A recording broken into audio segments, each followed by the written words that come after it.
Hi friends, welcome back to our channel. ഇന്ന് നമുക്ക് വളരെ ഫേമസ് ആയിട്ടുള്ള ഒരു കേക്ക് തയ്യാറാക്കിയെടുക്കാം. ഇത് 1 എഗ് കേക്കാണ്. അപ്പോൾ ഇത് എങ്ങനെയാണ് തയ്യാറാക്കുന്നതെന്ന് നോക്കാം. ഒരു പാൻ എടുത്തിട്ടുണ്ട്. ഇനി ഇതിലേക്ക് പൊടിച്ച പഞ്ചസാര 1 ടേബിൾ സ്പൂൺ ഇട്ട് കൊടുക്കാം. ഇനി ഇതിലേക്ക് പഴം ട്ടോ അത് വെച്ച് കൊടുക്കാം. ഇവിടെ ഏത്തപ്പഴമാണ് എടുത്തിരിക്കുന്നത്. കുറച്ചൊന്ന് കട്ട് ചെയ്തെടുക്കണം കേട്ടോ. തീരെ കുറച്ച് കട്ട് ചെയ്യരുത്. പഴമൊക്കെ പാനിൽ വെച്ച് കൊടുത്തിട്ടുണ്ട്. ഇനി ഇത് മാറ്റി വെക്കാം. ഒരു ബൗൾ എടുത്തിട്ടുണ്ട്. ഇതിലേക്ക് 1/2 കപ്പ് പൊടിച്ച പഞ്ചസാര ചേർത്ത് കൊടുക്കാം. ഇനി ഇതിലേക്ക് 1/2 കപ്പ് റിഫൈൻഡ് ഓയിൽ ഒഴിച്ചു കൊടുക്കാം. ഞാനിവിടെ റൈസ് ബ്രാൻ ഓയിലാണ് എടുത്തിരിക്കുന്നത്, അതായത് നമ്മുടെ തവിടെണ്ണ. അപ്പൊ ഇനി നന്നായിട്ടൊന്ന് മിക്സ് ചെയ്തെടുക്കാം. ഇനി ഇതിലേക്ക് ഒരു മുട്ട ചേർക്കാം. ഇത് വീണ്ടും നന്നായിട്ട് അങ്ങനെ മിക്സ് ചെയ്തെടുക്കാം.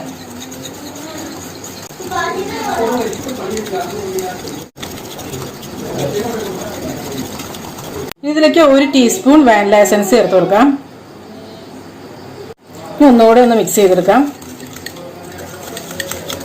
ഇനി ഒരു അരിപ്പയിലിട്ട് 1/4 കപ്പ് മൈദ ചേർത്ത് കൊടുക്കാം. 2 teaspoon baking powder, baking soda അല്ലാട്ടോ, ബേക്കിംഗ് പൗഡർ ആണ്. 1 നുള്ള് ഉപ്പ്. ഇനി ഇത് അരിച്ചതിനകത്തേക്ക് ചേർക്കാം.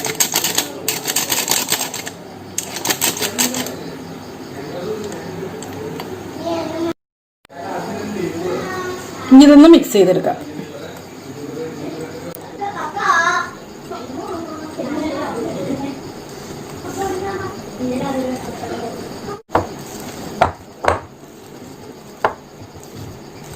ഇനി ഇതിലേക്ക് ഒരു 4 ടേബിൾ സ്പൂൺ പാല് ചേർത്ത് കൊടുത്ത് ഇതിൻ്റെ കൺസിസ്റ്റൻസി ഒന്ന് കറക്റ്റ് ആക്കി എടുക്കാം. അപ്പോൾ പാലോ അല്ലെങ്കിൽ വെള്ളമോ ചേർത്തിട്ട് ഇതിൻ്റെ കൺസിസ്റ്റൻസി കറക്റ്റ് ചെയ്യുക കേട്ടോ. പാലാണെങ്കിലും ഫ്രിഡ്ജിൽ നിന്ന് എടുത്ത പാല് ചേർക്കരുത്. കുറച്ചൊരു തണുപ്പ് മാറിയ പാല് വേണം കേട്ടോ ചേർക്കാനായിട്ട്. വേണ്ടില്ലേ, ഒരു 1/4 കപ്പ് പാല് വേണ്ടി വരും കേട്ടോ. ഒരു 4 ടേബിൾ സ്പൂൺ പാല് ഒഴിക്കേണ്ട ഇതിനകത്തേക്ക്. പാല അല്ലെങ്കിൽ വെള്ളം ചേർത്താലും മതി കേട്ടോ. അപ്പോൾ ഇനി ഈ ബാറ്റർ ഇതിനകത്തേക്ക് ഒഴിച്ചു കൊടുക്കാം.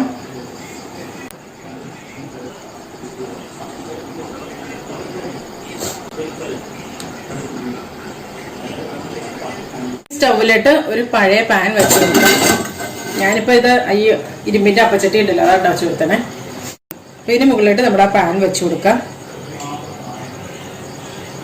ഇനി ഇത് ആദ്യത്തെ ഒരു 2 മിനിറ്റ് നേരത്തേക്ക് ഹൈ ഫ്ലെയിമിലിട്ട് തന്നെ കുക്ക് ചെയ്യാം കേട്ടോ. അപ്പോൾ അതിന് നമ്മുടെ താഴെ ഇരിക്കുന്ന ആ ഒരു ചട്ടിയൊക്കെ നല്ലപോലെ ഒന്ന് ചൂടാക്കി ഇതിനകത്തേക്കൊക്കെ ശരിയായിട്ട് ഒന്ന് ചൂടായി വരും. അത് കഴിയുമ്പോൾ നമ്മൾ കുറച്ചിടുക. കുറച്ചിട്ടതിന് ശേഷം ഒരു 15 മിനിറ്റ് ഒന്ന് കുക്ക് ചെയ്തെടുക്കണം. അപ്പോൾ ഇനി ഇത് മൂടി വയ്ക്കാം. എന്തെങ്കിലും ഒരു വെയിറ്റ് വെച്ച് കൊടുക്കണം കേട്ടോ ഇതിനകത്തേക്ക്. ഒരു 15 മിനിറ്റ് കഴിഞ്ഞപ്പോൾ ഞാൻ നോക്കിയപ്പോൾ ഇത് റെഡി ആയിട്ടുണ്ടായിരുന്നില്ല. പിന്നെ ഒരു 3 മിനിറ്റോടെ കഴിഞ്ഞപ്പോൾ നോക്കിയപ്പോൾ ഇത് റെഡി ആയിട്ടുണ്ട്. അതായത് 18 മിനിറ്റൊക്കെ എടുത്തിട്ടുള്ളൂ ഇത്.